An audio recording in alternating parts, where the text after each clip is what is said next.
And we are back here on the GSMC Football Podcast. And for the final part of the show, we're going to talk about the Raiders' backfield. I'll just give you my thoughts on that. But before I get into that, speaking of running backs, we do have breaking news. All right, well, I mean, it broke like 18 minutes or about 20 minutes ago. So Christian McCaffrey will be the cover athlete for the next Madden game. So I wanted to bring that up. I don't know if I'm going to do a segment on that because, I mean, how much can I really talk about, the Madden cover? But that he will be the cover. And it's a really nice looking cover. And it's funny because, my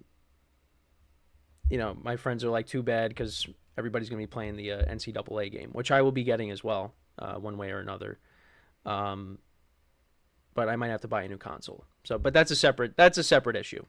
We do have a comment from John Edborg. I hope I pronounced that right. He said, "I was frustrated when the NFL let Brady take pay cuts for rings, and now I am again watching Mahomes following the same model. The cap space was designed to have parity as much as possible."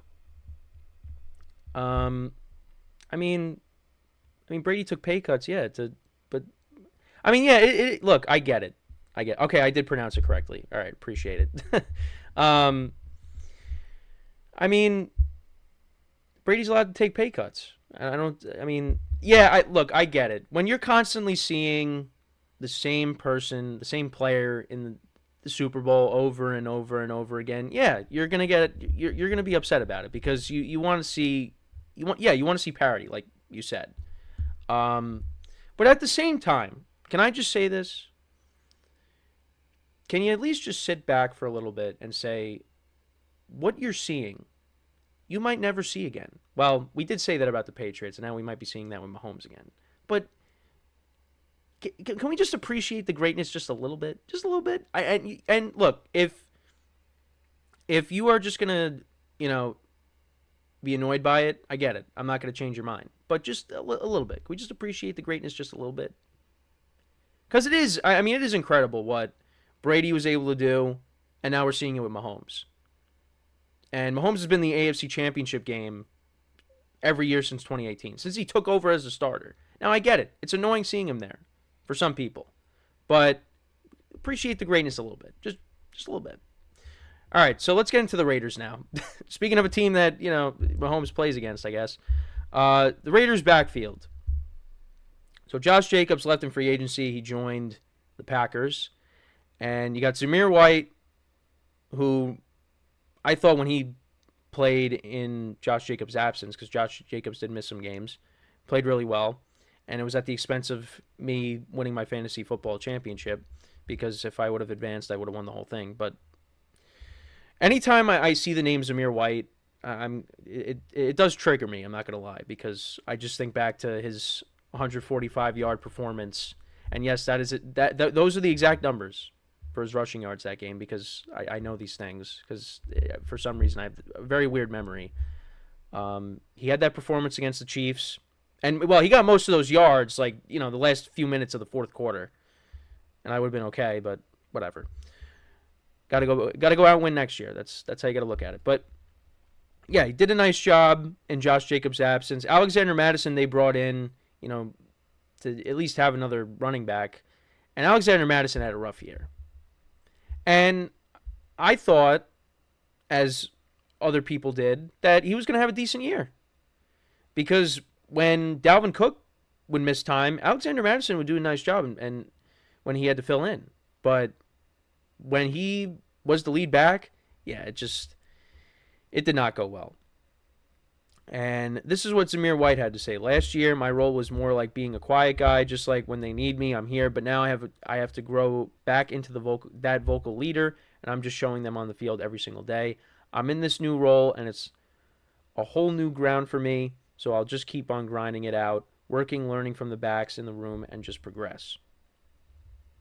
Yeah, and then they also have Amir Abdullah, who is their other running back, who's like the change of pace back, the third down back as well. And this is what Alexander Mattison had to say. And this is about, talking about last year. or it's as difficult as you make it. But with the right guys, with the right group, with the right coach, it makes that process a lot easier. So for us to be able to have a good group of backs, there's some young guys in the room, but we're all relative to one another in that sense, and we help one another.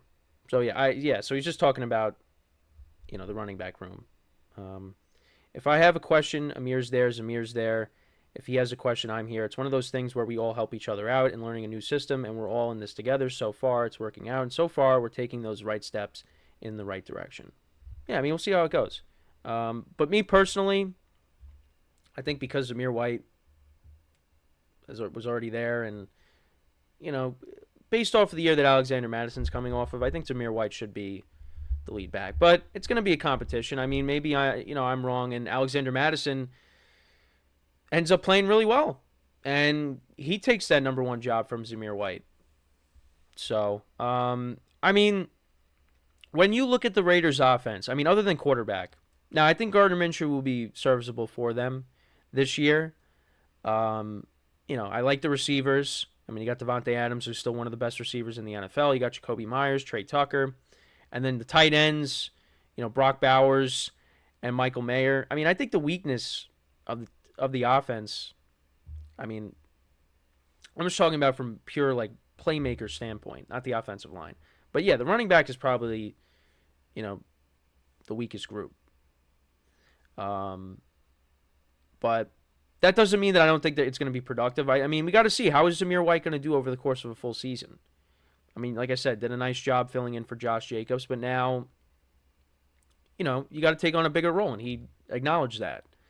I mean, like I said, you saw what he could do. I mean, against the Chiefs on Christmas, he ran for over 140 yards. So, over the course of a full season, I mean, I don't think he's going to be dropping 140 yards every week, but I mean, let's see how he does over the course of a full season. Can he be productive week in and week out? Alexander Mattison, yeah, I mean, last year was a rough year for him. And I think he didn't have a single rushing touchdown. I think he had a couple of receiving touchdowns, but yeah, didn't have a rushing touchdown. I mean, change of scenery, maybe, you're not the lead guy. If Zamir White's the lead guy and you're, the number two guy, maybe that's what you have to be. Maybe you're better in that role as the number two guy. And then like I said, you have Amir Abdullah as that third running back. So, I don't know. It's going to be interesting to see what this Raiders offense is going to look like. Again, you have Gardner Minshew and AidanO'Connell that are going to be battling it out. I mean, I know I brought up Minshew, but, we'll see. It's going to be a battle. And we got another comment from John. He says, no argument here. More than respect KC and company, number one GM, number one head coach slash OC, number 3 DC, and number 1 quarterback, plus many other skilled players. My point is that group alone is hard to beat. Cap space makes it worse. Yeah, I understand that. I mean, look, they're not going anywhere. It'll be interesting, once you see Andy Reid leave. But Andy Reid also signed an extension earlier this offseason. Travis Kelce's probably going to be the first one to go, I think. Mahomes is going to be around for a while. So we don't even need to talk about him. But, yeah, I think between Kelce and Andy Reid, Kelce's going to be the one that's going to be out first. And then Andy Reid probably... I mean, Andy Reid's not going to coach forever. At some point it's going to end. And, I mean, we'll see. I mean, is a team going to be able to knock them off this year? There's definitely some candidates out there that have a chance. But only time will tell. I mean, they are already talking about that three-peat. They talked about it right after they won last year's Super Bowl. So, it's going to be interesting. But, yeah, I mean, the Chiefs' offense during the regular season was not good. Now, you added more receivers. You drafted one. You brought in Marquise Brown. You brought back basically everybody on the defensive side of the ball, minus L'Jarius Sneed, who they had to trade. Chiefs are going to be good once again. So, It's going to be hard to knock them off, and very very few people have done it. Between Joe Burrow and of course Tom Brady, who will be calling Chiefs games at some point during the year, I believe. Whenever Fox has a Chiefs game in the late window.